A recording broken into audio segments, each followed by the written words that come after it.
Hello friends. विश्व के calendar पर आज का दिन बहुत ही महत्वपूर्ण है।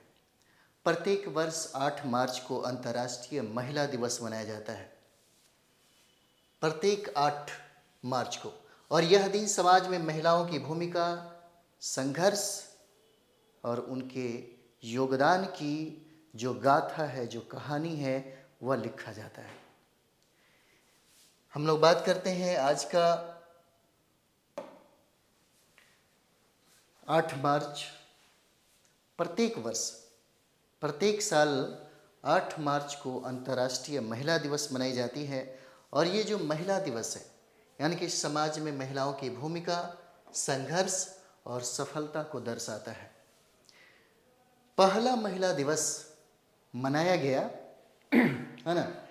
पहला महिला दिवस मनाया जाता है। सबसे पहला महिला दिवस जो मनाया गया वह 1919 को मनाया गया अमेरिका के द्वारा।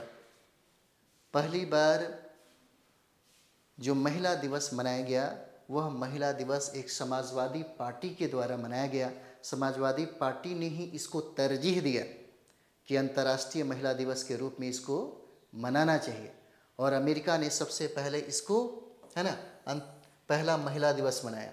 और अमेरिका में पहली बार 28 फरवरी को ही, है ना, अंतर्राष्ट्रीय महिला दिवस मनाया गया।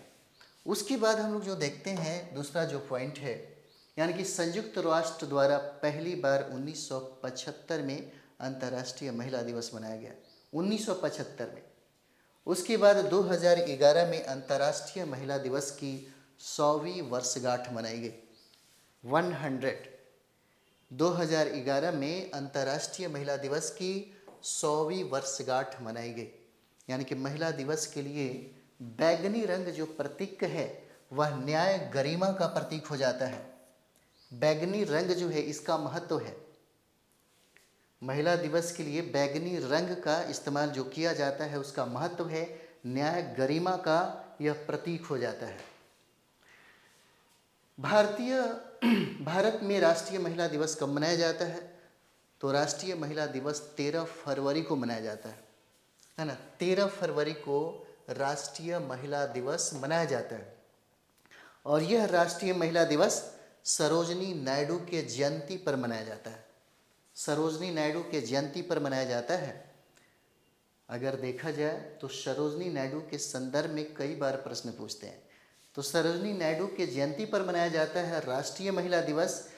मतलब सरोजनी नायडू भारत की पहली राज्यपाल बनने वाली एक लेडी हो जाती हैं। भारत की पहली महिला राज्यपाल कौन बनी? तो ये सरोजनी नायडू हो जाती हैं। सरोजनी नायडू को भारत कोकिला कहा जाता है। सरोजनी नायडू को भारत की कोकिला कहा जाता है। और ये राज्यपाल बनी, जो भारत की पहली राज्यपाल बनी, ये उत्तर प्रदेश राज्य की राज्यपाल बनती है ना। स्वतंत्रता आंदोलन में महात्मा गांधी से बहुत ज़्यादा प्रभावित थी। कहा जाता है कि सरोजनी नायडू महात्मा गांधी के साथ कई वर्षों तक रह के उनका सहयोग, उनका हाथ बटाई। 1925 में कानपुर अधिवेशन हुआ, कांग्रेस का कानपुर अधिवेशन। और ये सरोजनी नायडू जो हैं, इनको कांग्रेस अध्यक्ष बनने का, प्रथम भारतीय महिला अध्यक्ष बनने का सौभाग्य प्राप्त हुआ। अगर हम लोग देखें तो सरोजनी नायडू का जन्म हुआ, है ना, हैदराबाद में इनका जन्म होता है। हैदराबाद में इनका जन्म हुआ, लेकिन इनकी मृत्यु हो गई लखनऊ में। लखनऊ में इनकी मृत्यु हो गई। और लखनऊ गोमती नदी के किनारे है। कह सकते हैं कि 70 वर्ष की अवस्था में सरोजनी नायडू की, है ना, 70 वर्ष की अवस्था में सरोजनी नायडू की मृत्यु हो गई। और ये मृत्यु होता है 1949 को, है ना, 1949 को इनकी मृत्यु हो गई। पूरी दुनिया में कई ऐसे, जैसे आप देखते होंगे, रूस, चाइना, बहुत ऐसे कंट्री हैं जो आज के दिन अवकाश लेते हैं। अवकाश का दिन मनाया जाता है।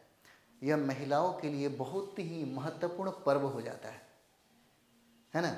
इतिहास में अगर हम लोग देखें तो इतिहास में महिलाओं की जो गाथा है, खास करके हम लोग बात करें सामाजिक, आर्थिक, राजनीतिक, है ना, धार्मिक और सांस्कृतिक स्वतंत्रताओं की ये कहानी हो जाता है। यहाँ पे महिलाओं की बात करें तो यानी कि यहाँ पर जो सांस्कृतिक बढ़ाने पर यह केंद्रित है आज के दिन बहुत जगह, है ना, अच्छे तरीके से, यानी कि लैंगिक असमानता को कम करने के लिए, लैंगिक जो भेदभाव है उसको ख़त्म करने के लिए, पाटने के लिए, उसके निराकरण के लिए इसका महत्व बढ़ जाता है।